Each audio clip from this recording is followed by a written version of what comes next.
everyone, a very warm welcome to today's session. Sat Sri Akal, Namaskar, Bonjour, Adab. I hope all of you guys are doing absolutely fine and amazingly well, taking good care of yourselves and your loved ones, having a धमाकेदार तैयारी for your board examinations. अब इस तैयारी को और भी बेहतर बनाने के लिए एक दूसरा सेशन लेकर आ गई हूं मैं यहाँ हमारे वन शॉट सीरीज में, जहां पे हम 2 चैप्टर्स को साथ में इस वन शॉट में फिनिश करेंगे, बिकॉज अदरवाइज ये चैप्टर्स इंडिपेंडेंटली काफी छोटे हैं, तो हमें बहुत ज्यादा लंबा समय देने की जरूरत नहीं है. We will be dwelling into the most important topics and the most asked topics from these chapters. Apart from that, we'll also brush up the other topics so that we don't miss out on anything. Which means in this session, आप जब इस session को देख लेते हो, आपका power sharing और federalism पूरा ही अच्छे तरीके से रिवाइज होने जा रहा है और हो जाएगा इस कदर कि आप सीधा सीधा जाकर बोर्ड एग्जामिनेशन में अपना जो है एक पेपर लिखकर आ जाओगे और सारे सवालों का जवाब भी बहुत अच्छे से बिल्कुल सक्सेसफुली 100% जो है दे पाओगे. ठीक है, एग्जाम्पलर आंसर के लेवल का आंसर लिख पाओगे. और इसके साथ हम इसके मोस्ट इंपॉर्टेंट मतलब मोस्ट आस्क्ड क्वेश्चंस PYQs ये भी करेंगे, तो आपके लिए वो भी बहुत हेल्पफुल हो जाएगा कि अच्छा ठीक है ये चैप्टर हमने किया है, इस तरीके के सवाल आ सकते हैं, एक कनेक्ट बना पाओगे आप. तो वो सेशन भी आपके लिए बहुत जल्दी अवेलेबल हो जाएगा. तो शुरू करते हैं.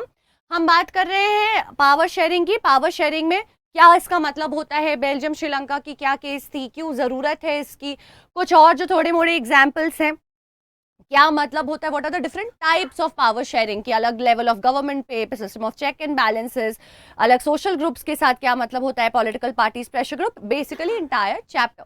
The same goes with federalism is well. ठीक है, फेडरलिज्म के साथ भी सेम चीज होगा, हम पूरा चैप्टर रिवाइज करेंगे. ठीक है, तो जल्दी से मैं अपने आप को इंट्रोड्यूस कर देती हूँ. हाय बच्चों, मेरा नाम अंकना है और मैं हूँ आपकी expert for social sciences at imbibe.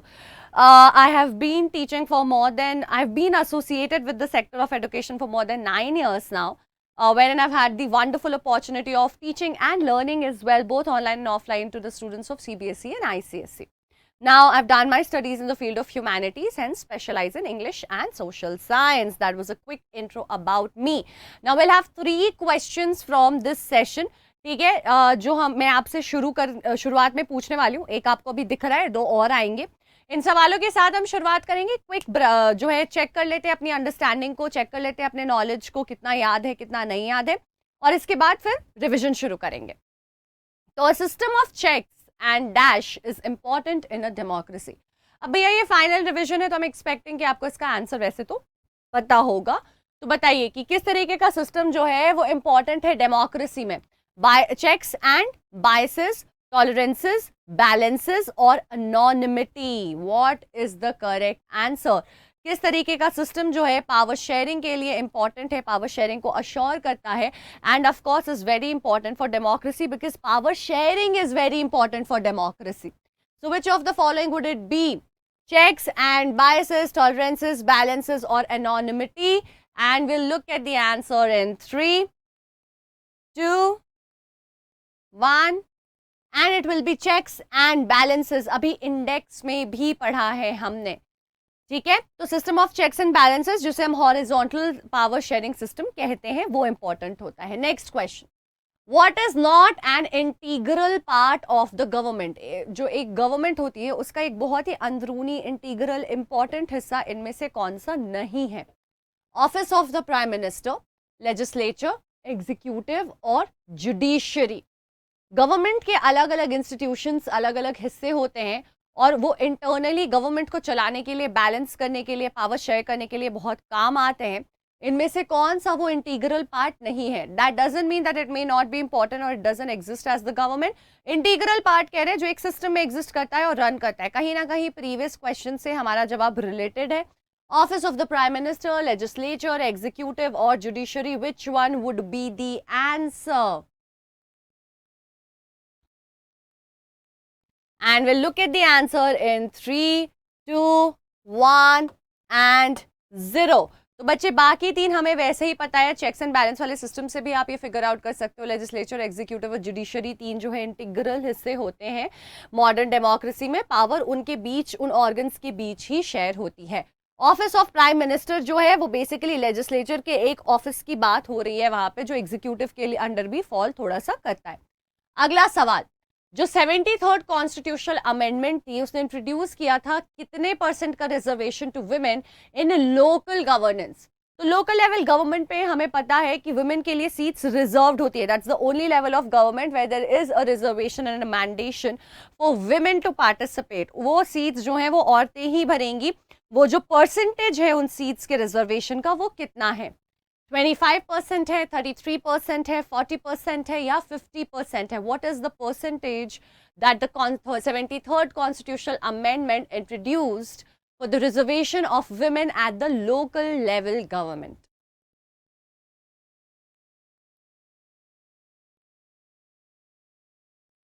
And we'll look at the answer in 3, 2, 1 and 0. 1/3 seats.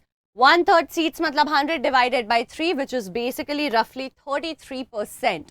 तो 33%, 1/3 सीट्स जो है वो औरतों के लिए रिजर्व की जाती है कि भैया बाकी सीट्स पे भले औरतें रहे ना रहे, इतनी भी तो रहनी चाहिए और इससे ज्यादा भी औरतें आती हैं तो आने दो, सबको हिस्सा बनने दो, बैलेंस आने दो, डाइवर्सिटी आने दो, right?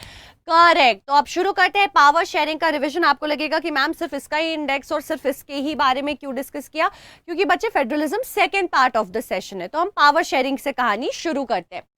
Meaning of power sharing. Power sharing का मतलब क्या होता है? हमने बचपन से सीखा है शेयरिंग इज केयरिंग। क्यों बोल रहे हैं शेयरिंग इज केयरिंग? क्योंकि जब आप अपनी चीज उस पर अपना हक जमाना, उससे अपनी पावर डिटरमाइन करना, ये सारी चीजों से ऊपर उठते हो और दूसरों में भी बांटते हो, तो आप उनके लिए केयर दिखाते हो, आप उनको इंक्लूड करते हो, फिर आप उनका भी भला चाहते हो, इसीलिए आप शेयर करते हो, इसीलिए शेयरिंग इज केयरिंग। अब ये चीज हर एक जगह वैलिड है। जैसे कि अगर एक टीम फुटबॉल के ग्राउंड में आप उतार दो और अगर सिर्फ एक ही इंसान है, वो ही बहुत अच्छा प्लेयर है और सारी चीजें वो अकेले करना चाहेगा, तो उसके लिए हेल्पफुल नहीं होगा, क्योंकि उसके सामने पूरी दूसरी फौज खड़ी होगी अपोजिशन टीम की। यहाँ पे क्या जरूरत है? आपस में एक अच्छी कोऑर्डिनेशन बना करके अपने पावर्स को डिवाइड करके, एक बंदा अगर बहुत अच्छा है फिर भी कुछ रोल्स रिस्पॉन्सिबिलिटी दूसरों को देख करके साथ में खेले, तभी जीत की जो है संभावना बनती है और बढ़ती है। प्रोबेबिलिटी ऑफ विनिंग जो है वो इंक्रीज होती है, that increases. So team work बहुत मैटर करता है और टीम वर्क तभी हो पाएगा जब सारे लोगों का बराबरी का हिस्सा होगा, व्हेन एवरीवन हैज इक्वल और ऑलमोस्ट इक्वल स्टेक्स। जब सभी लोग इक्वली पार्टिसिपेट करें, सबको इक्वल जो है वर्थ और वैल्यू दी जाए, रिस्पेक्ट दी जाए और रिस्पॉन्सिबिलिटीज दी जाए, तो इसे ही पावर शेयरिंग कहते हैं। सरकार चलाने के लिए या देश चलाने के लिए भी ये बहुत जरूरी है। ह्यूमन से बच्चे, ह्यूमंस जो हैं, अगर आप उनका सोशल बैकग्राउंड पूरा सेम भी कर दो ना, कि same language, same gender, same region, everything that possibly is possible to identify a human as on a social aspect, वो सारी चीजें एकत्रित करके अगर हम सेम भी कर देते हैं, तो क्या होता है? तो भी एक प्रोबेबिलिटी होती है कि ऐसे सारे लोग जिनमें कोई डिफरेंस नहीं है, वो आपस में एक दूसरे को पसंद ना करें और कुछ कॉन्फ्लिक्ट हो। कॉन्फ्लिक्ट होना ह्यूमन नेचर में बना हुआ है, और स्पेशली अगर सिर्फ किसी एक को आप ज्यादा पावर दे दो, वो बाकी लोगों को डोमिनेट करेगा ही करेगा। बहुत कम प्रोबेबिलिटी होती है कि ऐसे लोग मिले जो पावर का फायदा किसी ना किसी पॉइंट पे ना उठाए। इसीलिए देश में क्या होता है, किसी भी नेशन को जब आप रन करते हो, there are diverse kind of people. India तो बहुत ही ज्यादा डाइवर्स है, बट अगर इंडिया की एग्जाम्पल नहीं भी लें, किसी छोटे देश की एग्जाम्पल भी लें जहां डाइवर्सिटी कम है, लोग एक जैसे हैं, फिर भी ये जो जैसे मैंने आपको बताया, कॉन्फ्लिक्ट होना is in the nature of humans. तो देश अगर स्टेबल तरीके से चलाना है तो इन कॉन्फ्लिक्ट्स को रिजॉल्व करके चलता रहना होगा हमें, वरना प्रॉब्लम हो जाएगी। लोग लड़ने लग जाएंगे, देश अनस्टेबल हो जाएगा, बहुत सारे इश्यूज हो सकते हैं, रिबेलियन हो सकता है, रिवोल्ट हो सकता है, वॉर हो सकता है, क्राइम इंक्रीज कर सकता है। तो पावर शेयरिंग क्या होता है? Respect is given to diverse social groups. तो गवर्नमेंट के एस्पेक्ट से हम समझ रहे हैं कि पावर शेयरिंग क्या होती है। Guys just 1 second, I will be back.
And we are back, sorry for the interruption.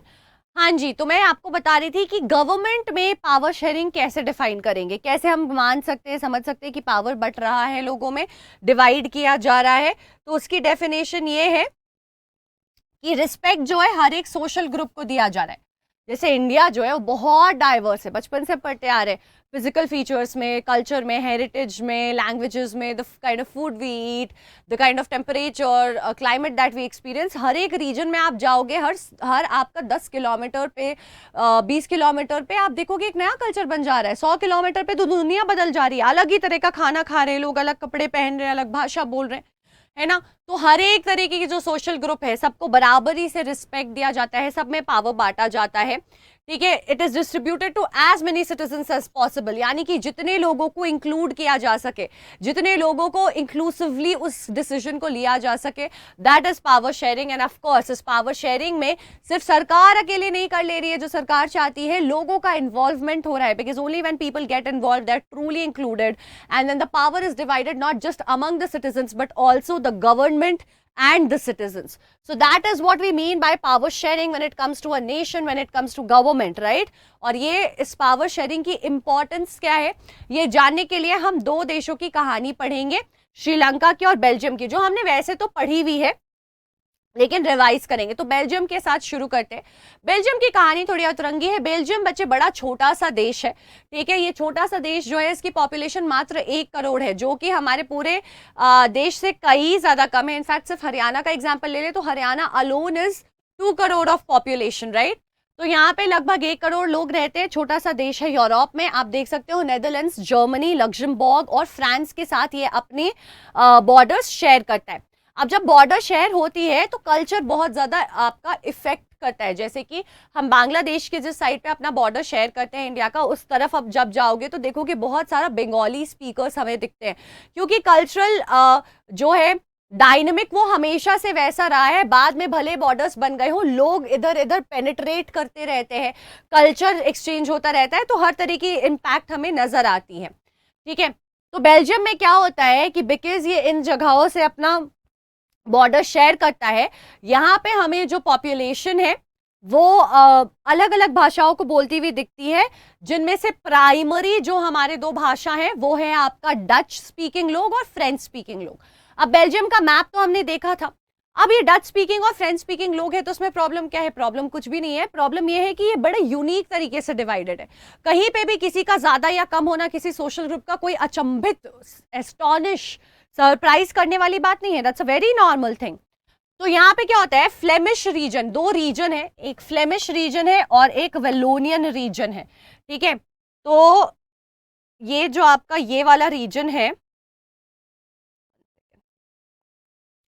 ये जो रीजन है इसे हम फ्लेमिश रीजन कह रहे हैं, है ना।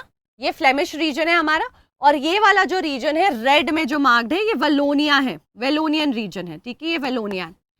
अब देखो बच्चे, जब ये हमारे बात कर रहे हैं हम कौन कौन से एथनिसिटी के लोग हैं, तो डच स्पीकिंग लैंग्वेज के लोग हैं और फ्रेंच स्पीकिंग लैंग्वेज के लोग हैं। लेकिन international level, sorry national level पे जब देखा जाता है, यानी कि कंट्री लेवल पे जब देखा जाता है कि अरे इंडिया में किस किस भाषा को बोलने वाले लोग हैं, वैसे बेल्जियम में किस किस भाषा को बोलने वाले लोग हैं, तो डच है भैया और फ्रेंच है। बड़ी सिंपल सी बात है, कोई मुश्किलात नहीं है।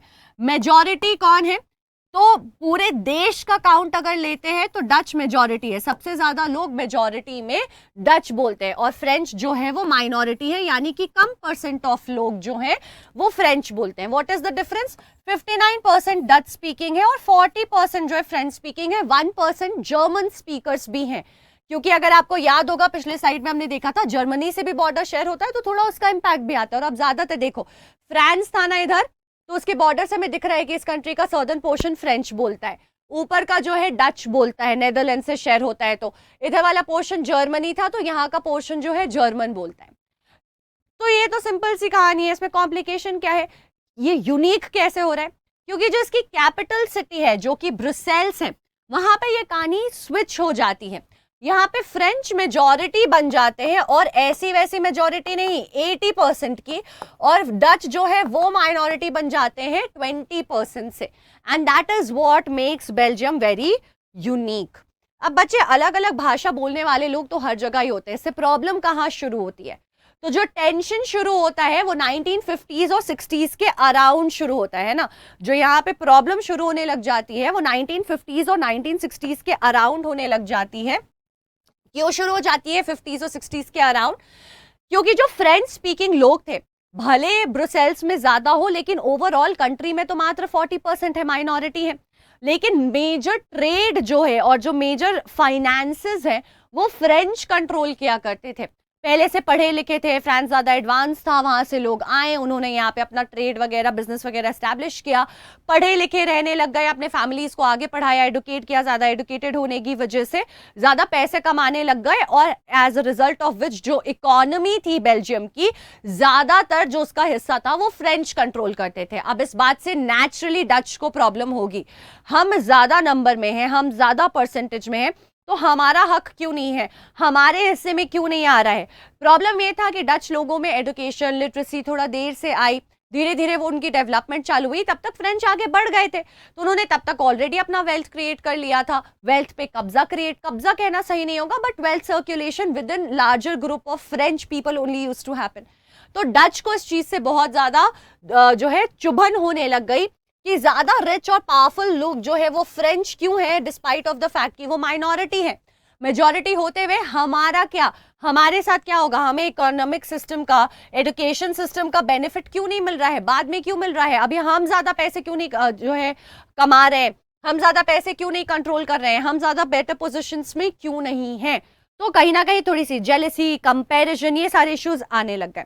अब यहाँ पे बेल्जियम के पास दो ऑप्शन है, या तो वो डच को ऐसा फील करने दे, डच पॉपुलेशन को, अरे ठीक है तुम कर रहे हो, ऐसे किसी ने जानबूझ के किया नहीं है, ऐसा टेंशन लेने वाली बात नहीं है, भूल जाओ, मिट्टी पाओ, ठीक है। अब उसकी वजह से क्या होगा, वो इग्नोर्ड फील करेंगे, एलियनेटेड फील करेंगे और उनके अंदर गुस्सा जागेगा। गुस्सा जागेगा तो फ्रेंच को अटैक करेंगे, फ्रेंच अपने आप को डिफेंड करेंगे, फ्रेंच और डच में हो जाएगी लड़ाई। एक तरीका है लड़ाई का। दूसरा तरीका क्या है कि शांत करो डच को, पूछो क्या दिक्कत है, फ्रेंच को भी पूछो कि just because you are controlling more amount of economy, business, richness, power, doesn't mean that you would absolutely be happy. Minority होने के तौर पे कुछ कंसर्न्स आपके होंगे, और वो 1% जर्मन्स को भी पूछो कि आपके क्या कंसर्न्स है, और सबके कंसर्न्स को साथ में लेते हुए एक ऐसी सरकार बनाई जाए जहां पे सबके स्टेक्स हो, जहां पे सबकी डिमांड्स भरी जा रही हो, जहां पूरी करी जा रही हो, जहां सबकी आवाज सुनी जा रही हो और सबके लिए कुछ ना कुछ स्टेप्स लिए जा रहे हो। इससे क्या होगा, सबको हर्ड फील होगा, इंक्लूडेड फील होगा, रिस्पेक्टेड फील होगा कि मेरी प्रॉब्लम थी, इन्होंने सुना, समझा, उसको सॉल्व किया, राइट। तो एग्जैक्टली यही किया बेल्जियम ने ताकि लड़ाई ना हो। इससे क्या कहते हैं, accommodation. Accommodation means to include everyone, कि आप सबको साथ में लेके चल रहे हो भैया, कि किसी एक को ज्यादा प्रॉब्लम ना हो, सब मिलजुल कर बांट कर रहेंगे आराम से, प्यार से, साथ में। इन्होंने क्या किया, सबसे पहले तो गवर्नमेंट को अलग अलग लेवल्स पे बांटा, यानी कि डिवीजन ऑफ पावर। इन्होंने ये नहीं बोला कि पावर फ्रेंच के हाथ में है तो क्या दिक्कत है, रहने दो, या अगर आप मेजॉरिटी हो तो आप सारा पावर ले लो। इन्होंने पावर को डिवाइड किया, और ऐसा वैसा नहीं, इक्वली, या फिर कह सकते हैं प्रपोर्शनली, जिसका जितना हिस्सा बना उसको वो हिस्सा दे दिया गया। तो इन्होंने सेंट्रल गवर्नमेंट जो है सबसे पहले क्या किया, लेवल ऑफ गवर्नमेंट्स बांटे। क्यों लेवल ऑफ गवर्नमेंट्स बांटना इतना ज्यादा इंपॉर्टेंट क्यों है, इतनी ज्यादा इंपॉर्टेंस सिर्फ लेवल ऑफ गवर्नमेंट? भाई आखिरकार पावर जो है वो गवर्नमेंट के बीच में बट रही है, बट प्रॉब्लम तो रेगुलर सिटीजन्स के बीच में हो रहा है। तो सिर्फ पावर बांट देने से मात्र क्या ये प्रॉब्लम सॉल्व हो जाती है, क्या लोगों की जिंदगी अच्छी हो जाती है? नहीं। The reason why this actually would help out is because बच्चे नेशनल लेवल पे जो है, एक तो देश छोटा सा है, ठीक है, उसमें बहुत ज्यादा स्टेट्स बनेंगे नहीं, लेकिन नेशनल लेवल पे जो पॉपुलेशन की जो डिस्ट्रीब्यूशन है और जो लोकल लेवल पे ब्रुसेल्स में डिस्ट्रीब्यूशन है वो डिफरेंट है। तो जो नेशनल लेवल की प्रॉब्लम्स है वो लोकल लेवल की प्रॉब्लम से सेम मैच नहीं खाएगी। इसीलिए अगर दोनों लेवल पे गवर्नमेंट्स होंगे और वो अपने अपने लेवल पे अपने अपने प्रॉब्लम्स को रिजॉल्व करने की कोशिश करेंगे, तो दोनों ही लेवल्स पे सारे इश्यूज जो हैं वो क्लियर हो जाएंगे और बड़े नहीं बनेंगे। इसीलिए division of power between the different levels of government was very important. तो इन्होंने फेडरलिज्म अडॉप्ट किया, यानी कि division of power on different levels किया, सेंट्रल गवर्नमेंट बनाया, स्टेट गवर्नमेंट बनाया। अब इंटरेस्टिंग बात यह है कि सेंट्रल गवर्नमेंट में हमें याद है कि डच जो है वो 59% थे और जो फ्रेंच है वो 40% थे, राइट। अब यहाँ पे नॉर्मली प्रोपोर्शनली गवर्नमेंट बनेगा तो ऐसे ही डिस्ट्रीब्यूशन होना चाहिए, पर इन्होंने बोला नहीं, हम क्या करेंगे, इक्वल इक्वल करेंगे, यानी कि प्रपोर्शन चाहे जितना भी हो, सीट्स जो है वो 50-50% बटेगी। डच को 50 और वैसे ही फ्रेंच को भी 50 मिलेगी। बट क्योंकि यहाँ पे जो है डच ने ये बात मानी, सेम चीज लोकल गवर्नमेंट में ब्रुसेल्स में हम देखते हैं कि इस चीज को, सेम चीज को इम्प्लीमेंट किया जाता है, जहां पे वैसे तो डिवीजन 80-20 का था between the French and the Dutch, but they make it 50-50। Why? French इसलिए रेडी हो जाते हैं क्योंकि डच ने यहाँ सेंट्रल लेवल पे इस चीज में हामी भरी थी कि चलो यार हाफ हाफ डिवाइड कर लो, इसलिए यहाँ पे फ्रेंच भी तैयार हो जाते हैं और हाफ हाफ जो है इक्वल तरीके से डिवाइड हो जाता है लोकल लेवल पे भी। तो ये बहुत अच्छी चीज हो जाती है, ये तैयार हो जाते हैं। दूसरा ये था कि ये बोला गया कि स्टेट गवर्नमेंट जो भी करे उसमें सेंट्रल गवर्नमेंट अपने आप को बड़ा समझकर दखल अंदाजी ना करे, क्योंकि लोकल लेवल्स की प्रॉब्लम जो है वो डिफरेंट होती है, तो उसमें सेंटर का घुसना वुडंट बी जस्टिफाइड। ठीक है, साथ ही साथ इन्होंने एक नया फॉर्म ऑफ गवर्नमेंट बनाया। ये देखो, बाकी रेगुलर एडमिनिस्ट्रेशन के लिए, बाकी रेगुलर वर्क के लिए, बाकी रेगुलर टास्क के लिए, बाकी रेगुलर गवर्नेंस के लिए, इन सब चीज़ों के लिए ये लेवल ऑफ गवर्नमेंट्स थी, लेकिन इन्होंने बोला कि प्रॉब्लम तो सोशल है, सोशल आइडेंटिटी से ही प्रॉब्लम शुरू हुई है, क्योंकि सोशल आइडेंटिटी जो है वो डिफरेंट है, और जब तक डिफरेंस रहेगा लोग जो है आपस में प्रॉब्लम फेस करते रहेंगे, कॉन्फ्लिक्ट्स होते रहेंगे। तो इस चीज को सॉल्व करने का भी एक तरीका उन्होंने बताया, उन्होंने बोला हम एक कम्युनिटी गवर्नमेंट बनाएंगे। ये एक ऐसी गवर्नमेंट है जो कल्चर, एजुकेशन और लैंग्वेज इश्यूज को सॉल्व करेगी हर एक सोशल एथनिक ग्रुप के, और ये हर एक एथनिक ग्रुप के लिए स्पेसिफिक उन लोगों के द्वारा ही बनाई जाएगी। यानी कि अगर फ्रेंच लोगों का एथनिक ग्रुप बनाया गया तो फ्रेंच ही उसके लिए वोट करेंगे, फ्रेंच कैंडिडेट ही उसका गवर्नमेंट फॉर्म करेगा, और वो फ्रेंच कम्युनिटी की प्रॉब्लम्स को सॉल्व करेंगे, ताकि कोई ये ना कह सके कि पार्शियलिटी हो रही है, हमारी बात नहीं सुनी गई, डच को या जर्मन्स को आप फेवर कर रहे हो, फ्रेंच को नहीं कर रहे हो।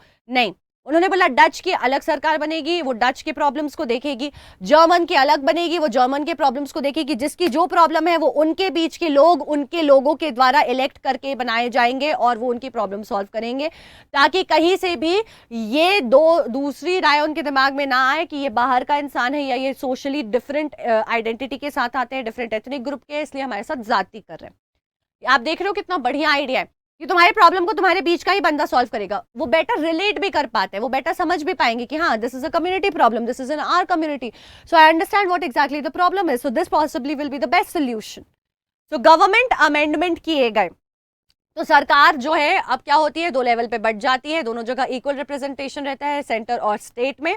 साथ ही साथ कम्युनिटी गवर्नमेंट बनाई जाती है, और स्टेट गवर्नमेंट को आज़ादी, ऑटोनॉमी दी जाती है कि वो सेंट्रल गवर्नमेंट के अधीन नहीं रहेगा, उसके पीछे पीछे नहीं चलेगा जो सेंट्रल गवर्नमेंट कहेगा।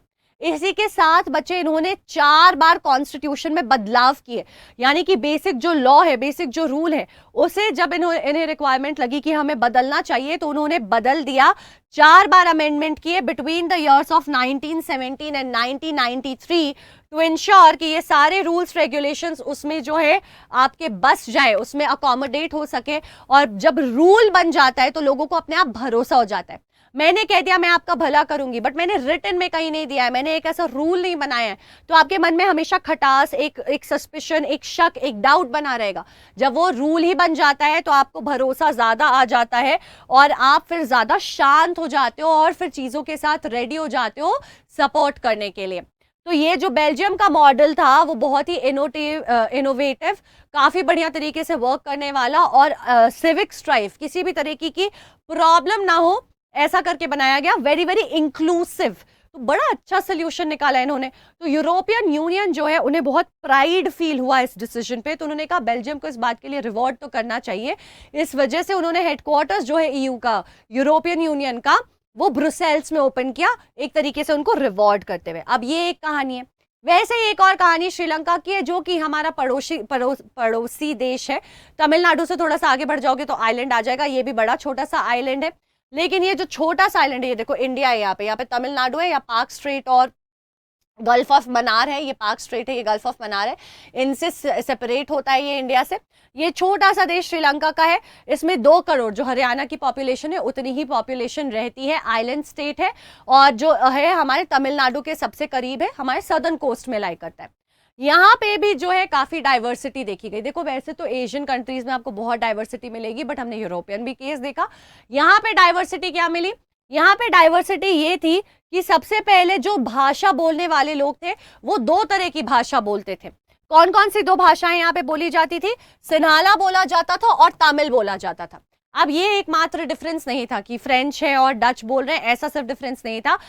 आपका सिन्हाला और तमिल बोलने के साथ साथ दूसरी चीज जो ये करते थे वो ये था कि जो रिलीजन फॉलो किया जाता था वो भी डिफरेंट था, प्लस तमिलियंस का जो बैकग्राउंड था वो भी डिफरेंट था, प्लस एक नया रिलीजन भी था जो इन दोनों भाषाओं को बोलता था, मतलब एक डिफरेंट रिलीजन भी था। अब इसको इस कॉम्प्लेक्सिटी को सिंपल बनाते हैं। सिन्हाला स्पीकर्स बच्चे बुद्धिज्म को फॉलो किया करते थे और ये मेजॉरिटी थे विथ 74%, यानी कि 3/4 of the nation was full of Sinhala speakers who were Buddhists. Next आते हैं तमिलियन स्पीकर्स जो कि 18% होते हैं। अब ये तमिलियन स्पीकर्स जो हैं आपके हिंदूज भी थे और मुस्लिम्स भी थे, कुछ हिंदू थे कुछ मुस्लिम थे, ठीक है। तो रिलीजन के बेसिस पे भी हम देख रहे हैं फर्क आ जा रहा है। तो पहले सिन्हाला स्पीकर से तो फर्क आया ही, साथ ही साथ ये आपस में भी सारे सेम नहीं है, आपस में भी ये कुछ हिंदू कुछ मुस्लिम है, और सिर्फ इतना ही नहीं, आपस में ये तमिल स्पीकर्स भी कुछ श्रीलंकन है कुछ तमिल इंडियन है। यानी कि कुछ लोग जब ब्रिटिशर्स यहाँ रह रहे थे तब इंडिया से उठ के श्रीलंका चले गए, मोस्टली तमिलनाडु क्योंकि इतना करीब है तो कई लोग जॉब के लिए या अपने आप को बचाने के लिए फॉर मल्टीपल रीजंस चले जाते हैं श्रीलंका, चले गए, लेकिन वहां जाने के बाद बस गए वहीं पे। तो अब उनका डिसेंट अगर देखा जाए कि कहाँ से आ रहे हैं, डिसेंडेंट्स कहाँ के हैं, तो इंडिया मिलेगा। तो इंडिया के नागरिक जाके श्रीलंका में रहने लगे तो वो इंडियन तमिल्स बन गए, जो श्रीलंका के रहने वाले नेटिव तमिल बोलने वाले लोग थे वो श्रीलंकन तमिलियंस बन गए, कुछ हिंदू कुछ मुस्लिम, और ये कितने 18% हुए, बाकी के 74% जो है वो सिन्हाला स्पीकर से बुद्धिस्ट है। अब एक और रिलीजन प्रैक्टिस करने वाले लोग हैं, तो अभी तक 3 रिलीजन 2 लैंग्वेजेस और 2 नेशनैलिटी हो गई है, वो सारे श्रीलंकन है, यहाँ पे इंडियन और श्रीलंकन दोनों हैं। अब आते हैं क्रिश्चियंस जो कि थे 7%, और ये क्रिश्चियंस जो हैं उनमें से कुछ तमिल और कुछ सिन्हाला बोलते थे, यानी कि इन शॉर्ट बात ये है Sinhala speakers maximum and were Buddhist, बाकी हिंदू मुस्लिम्स और क्रिश्चियंस थे आपका जिनमें से कुछ श्रीलंकन तमिलियन इंडियन तमिलियन, कुछ सिन्हाला और कुछ तमिल स्पीकर्स थे। अब इस वजह से क्या प्रॉब्लम शुरू होगी, तो जब आज़ादी हमारे 1 साल बाद श्रीलंका को आज़ादी मिली थी 1948 में, तो इन्होंने ना प्रॉपर इलेक्शन कराया, और इलेक्शन कराने के बाद डेमोक्रेटिकली इलेक्ट कराया था गवर्नमेंट को। स्टेटमेंट को आप बहुत ध्यान से सुनोगे क्योंकि इससे असर्शन रीजन को मैंने 2 बार आते देखा है, जहां पे असर्शन में पूछा जाता है that the government of Sri Lanka was elected democratically, और हमें लगता है नहीं यहाँ तो मेजॉरिटेरियनिज्म है तो हम उसको फॉल्स मान लेते हैं, बट ये स्टेटमेंट ट्रू होता है। तो यहाँ पे जो है बच्चे, ये जो सरकार बनती है ये 1948 में डेमोक्रेटिकली बनती है, डेमोक्रेटिक इलेक्शन करके गवर्नमेंट बनाया जाता है। लेकिन भैया जहां पे 74% सिन्हालीज हैं, नेचुरली डेमोक्रेटिकली इलेक्टेड गवर्नमेंट में भी वही ज्यादा इलेक्ट होंगे, तमिलियंस कम हो जाते हैं। फिर उनको लगता है कि क्योंकि हम नंबर में इतने ज्यादा हैं, हम क्यों अपना पावर डिवाइड करें, हम क्यों इस बात का फायदा ना उठाएं। तो ये अडॉप्ट करते हैं मेजॉरिटेरियन मेजर कि भैया हम नंबर में ज्यादा है, हम अपने हिसाब से चीजों को करेंगे। So by the virtue of majority of Sinhalas, what they start doing is controlling everything and imposing everything on others to favor themselves, यानी कि सिन्हालीज के फेवर में आ जाते हैं। जैसे कि इन्होंने बोला कि ऑफिशियल लैंग्वेज जो है 1956 में वो सिन्हाला होगा। ऑफिशियल लैंग्वेज अगर आप बना देते हो तो उसका मतलब ये है कि सारी डॉक्यूमेंटेशन उस लैंग्वेज में होगी, जो गवर्नमेंट एग्जाम्स होते हैं उस लैंग्वेज में होगी, जो गवर्नमेंट ऑफिसर्स जो स्टूडेंट्स हैं उनको फेवर उस लैंग्वेज के लिए मिलेगा। यानी कि जो ये लैंग्वेज नहीं बोलता है उसके लिए बहुत तरीके का नुकसान है, पढ़ाई में, नौकरी में, अपॉर्चुनिटीज में। इतना ही नहीं, इन्होंने आगे चल करके कॉन्स्टिट्यूशन को अमेंड भी किया, लेकिन ये कॉन्स्टिट्यूशन जो है अच्छे तरीके के लिए अमेंड नहीं किया। कॉन्स्टिट्यूशन अमेंड किया इस चीज को फिगर आउट बताने के लिए कि बुद्धिज्म को जो है हम अपना नेशनल कहीं ना कहीं रिलीजन मान रहे हैं, अब हम उसे एज अ गवर्नमेंट फॉस्टर करेंगे। यानी कि बढ़ावा देंगे, यानी कि जो भी बुद्धिस्ट फॉलोवर्स हैं उन्हें बढ़ावा मिलेगा। स्टेट प्रोटेक्ट करेगा बुद्धिज्म को, फॉस्टर करेगा, और ये कॉन्स्टिट्यूशनल अमेंडमेंट से बोल दिया। अब हमें बहुत क्लियर है कि ये जो तमिलियन स्पीकर्स थे वो नहीं थे बुद्धिस्ट, तो उनके लिए ऐसे भी नुकसान रिलीजन वाइज भी और लैंग्वेज वाइज, तो हमें पता है जॉब और एजुकेशन दोनों ही जगह उन्हें सफर करना पड़ेगा, उन्हें लॉसेस सहनी पड़ेंगी। अब इस बात पे तमिलियंस भड़कते हैं, पहले वो ज्यादा भड़कते नहीं है, they go ahead with the flow, start living the life, and they started realizing कि हमारे लिए बहुत सारी प्रॉब्लम्स हो रही हैं, हमें जॉब्स नहीं मिल रही हैं, अपॉर्चुनिटीज नहीं मिल रही हैं, एजुकेशन नहीं मिल रहा है, एलियनेटेड फील हो रहा है, अपने ही देश में अपने देश जैसा नहीं फील हो रहा है, ऐसा लग रहा है कहीं बाहर आ गए हैं, ऐसा लग रहा है हमें कोई हक नहीं दिया जा रहा है, ऐसा लग रहा है हमें साइड लाइन कर दिया जा रहा है। तो उन्हें डिस्क्रिमिनेटेड, भेदभाव की जो है इमोशन वो फील होती है, उन्हें अपने रिलेशन सिनहालीज के साथ दबे दबे से मुश्किलात वाले लगने लग जाते हैं, और इस वजह से तमिलियंस जो है अब आवाज उठाने लगते हैं। अब आवाज जब आप लड़ाई के लिए उठाते हो, लड़ाई के लिए या हक के लिए कह लो, तो आप अपनी आवाज सुना सको, इसके लिए जो भी सेम बात पे लड़ रहा है, सेम बात की फाइट कर रहा है, वो सारे लोग एकत्रित होने लग जाते हैं, और कई बार पॉलिटिकल ग्रुप्स या कुछ ऐसे पार्टीज बनाते हैं।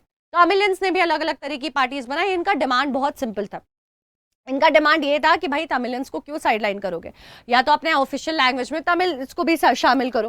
पर सिन्हालास नेचुरली इस बात के लिए रेडी नहीं होते, तो इन्होंने कहा ठीक है, तुम्हें बाकी देश में जो करना है करो, हम समझ रहे हैं तुम मेजोरिटी में हो, तुम ज्यादा जगह अपने पास रखना चाहते हो, उन सारी जगहों पे अपना हक जमाना चाहते हो, उसे अपने हिसाब से चलाना चाहते हो, अपने आप को फेवर करना चाहते हो, go ahead do it, but why don't you just give us a small space, क्योंकि भैया हम भी तो 1/4 ऑफ द पॉपुलेशन है, तुम हमें उसके हिसाब से एक सेपरेट ईलम दे दो, ईलम यानी कि स्टेट, एक स्टेट ऐसा बना दो जहाँ पे तमिलियंस हो, वहाँ का ऑफिशियल लैंग्वेज तमिल होगा, वहाँ पे जो फॉस्टरिंग है वो बुद्धिज्म की नहीं, सारे ही रिलीजन की जाएगी। हम ऐसा भी नहीं कह रहे कि सिर्फ हिंदूज और मुस्लिम्स की जाएगी, हम आपस में फिगर आउट कर लेंगे, हमें अपनी एक जगह दे दो ना देश में, क्योंकि हम तो यहीं के नागरिक हैं। लेकिन सिन्हालास ने बोला कि हम ऐसा नहीं करेंगे, ऑटोनॉमी यानी कि आज़ादी अपने डिसीजंस लेने की ये नहीं देंगे, हम तमिल को ऑफिशियल लैंग्वेज की तरह रिकॉग्नाइज नहीं करेंगे, हम तुम्हें बराबरी का अपॉर्चुनिटी एजुकेशन और जॉब में नहीं देंगे, ना हम तुम्हें वो तमिल ईलम देंगे जो तुम्हें चाहिए, जो कि वो मांग रहे थे in the northern and the eastern part of Sri Lanka, जहां पे वो ज्यादा पॉपुलेटेड थे, जहां जहां वो थे उन्होंने कहा बस इस एरिया को हमारे हिसाब से कर दो, विच इज ईलम। अब इस बात पे जंग छिड़ जाती है, इन्होंने ऐसा किया नहीं, तमिलियंस बहुत ज्यादा आइसोलेटेड फील करने लग जाते हैं और कहते हैं बस बहुत हो गया, अब हम क्या करेंगे, हम तुमसे लड़ेंगे।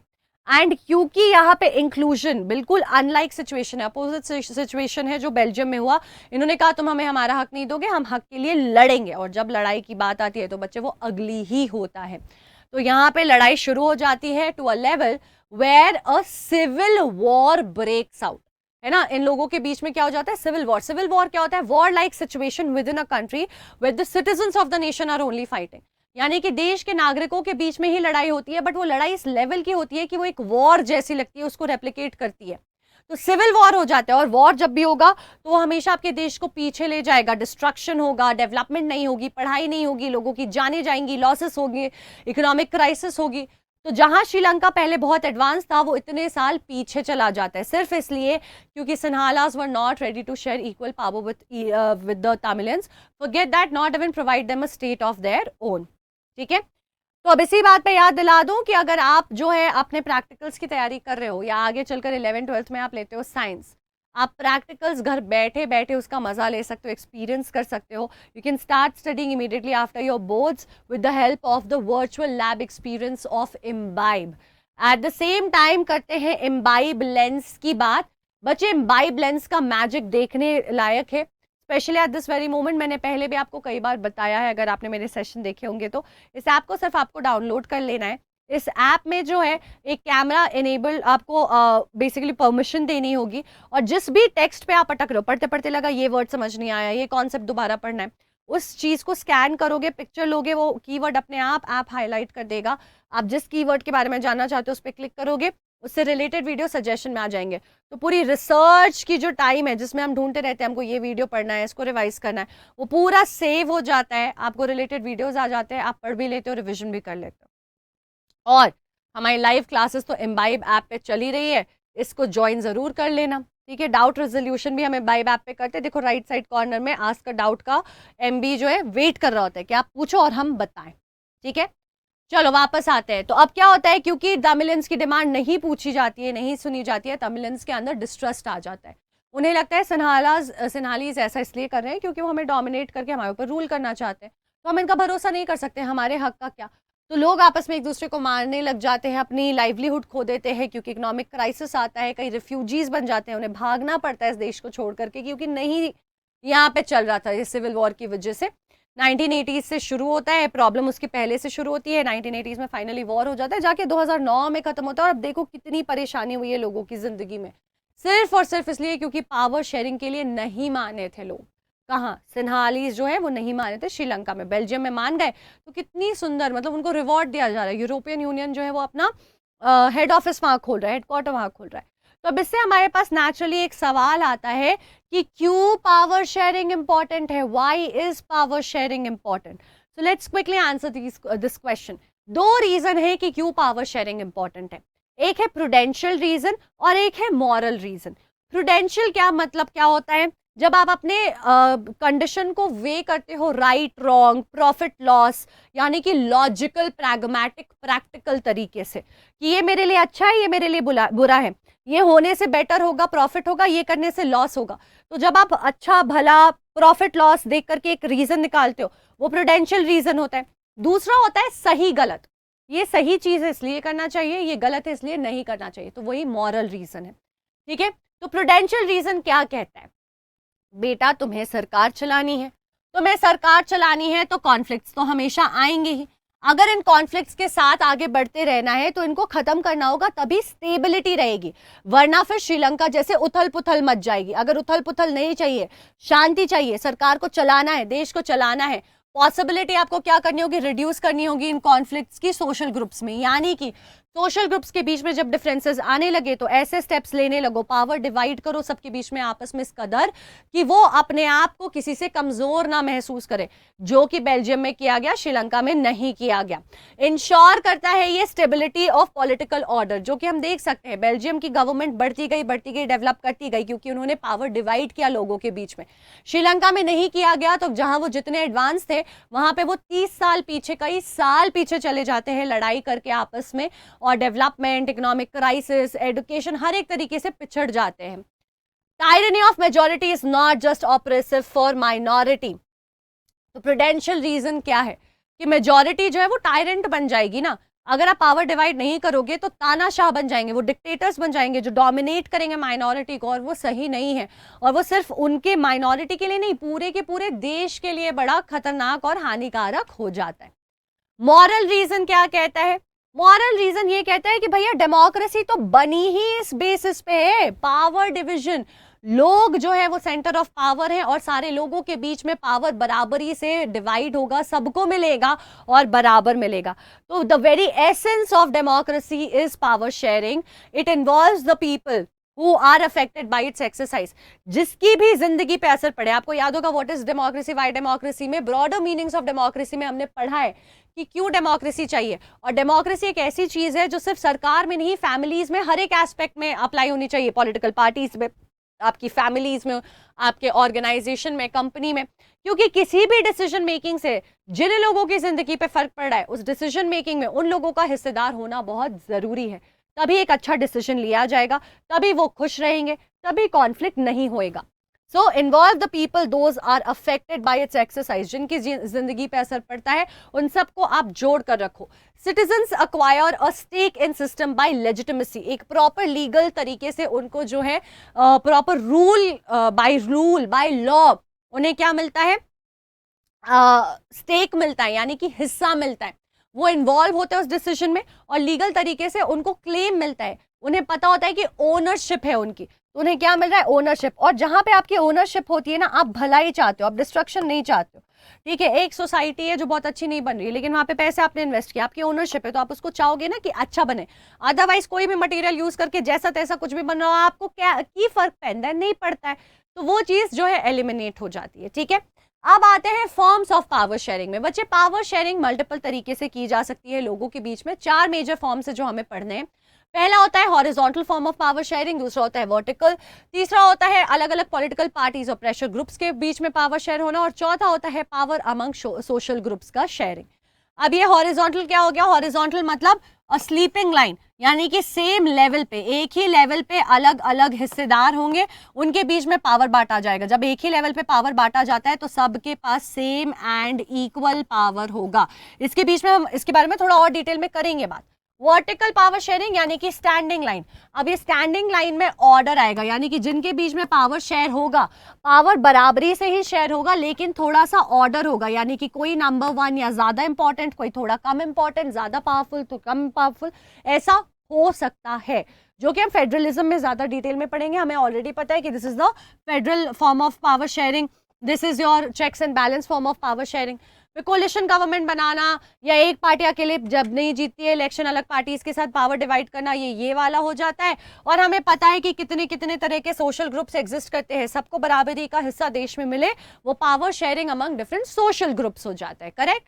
तो अब हॉरिजॉन्टल पावर शेयरिंग के बारे में जानते हैं, जिसे हम system of checks and balances भी कहते हैं। इसमें क्या होता है बच्चे, सरकार को चलाने के लिए सिर्फ एक सिस्टम काफी नहीं होता है। जैसे कि हमने फ्रेंच रेवोल्यूशन में पढ़ा था कि जो राजा था पहले, लुई 16, वो खुद ही लॉज बनाता था, खुद ही उन्हें इंप्लीमेंट करता था, और कोई उन्हें तोड़ता था उन्हें खुद ही पनिश करता था। इस वजह से वो बहुत पावरफुल बन गया, लोगों को डोमिनेट करने लगा, उसकी जो जजमेंट थी वो क्लाउडेड होने लग गई, लोगों को इस बात से प्रॉब्लम होने लगी। और इसीलिए जरूरी है ये सारा पावर किसी एक के पास ना जाए जो बहुत ज्यादा पावरफुल बन जाए। तो हमने क्या किया, the idea, the process of law making, उसको सेपरेट किया। उन लॉ को बन जाने के बाद कोई इंप्लीमेंट भी तो करेगा, कोई लागू भी तो करेगा, एग्जीक्यूटिव का काम वो है, उनको एक जगह इंप्लीमेंट किया। और जब किसी लॉ के साथ कॉन्फ्लिक्ट आए, कोई प्रॉब्लम आए, कोई इन लॉ को तोड़े, तो उन्हें जस्टिस दिलाना, सही जजमेंट देना, ये काम कोई और करेगा, वो है जुडिशरी का। या कोई कॉन्फ्लिक्ट आती है, कोई कंसर्न आता है, तो जुडिशरी इन्हें प्रोटेक्ट करता है, लॉ का प्रोटेक्शन करता है। तो ये सारे पावर्स हमने क्या किए, अलग अलग डिवाइड कर दिया, और इस वजह से भी क्या हो गई, इस वजह से भी हो गई पावर शेयरिंग। अब इस पावर शेयरिंग को हम system of checks and balance क्यों बोलते हैं? क्योंकि ये जो आपस में अलग अलग लोग हैं ना, अलग अलग डिपार्टमेंट से, अलग अलग इंस्टीट्यूशन है, इनमें से कोई भी किसी से बड़ा या किसी से छोटा नहीं है, इन सब के पास पावर है, बराबर पावर है। और ये एक दूसरे पे उस वजह से ना नजर रखते हैं कि judiciary, are you doing your work properly? Judiciary will ask legislature, are you doing your work properly? Executive will also be under the check by everyone की क्या ठीक से सब हो रहा है। तो ये सब आपस में नजर रखते हैं, एक दूसरे को मोटिवेट करते हैं, एक दूसरे को पुश करते हैं सही काम करने के लिए, सही तरीके से पावर शेयर करने के लिए, ठीक है। कोई भी ऑर्गन जो है इस वजह से अनलिमिटेड पावर के साथ नहीं आती है, और पावर का एक कांस्टेंट जो है वो चेक बना रहता है, और इस वजह से बैलेंस बनी रहती है। फिर आता है vertical form of power sharing, which is basically the federal form of power sharing.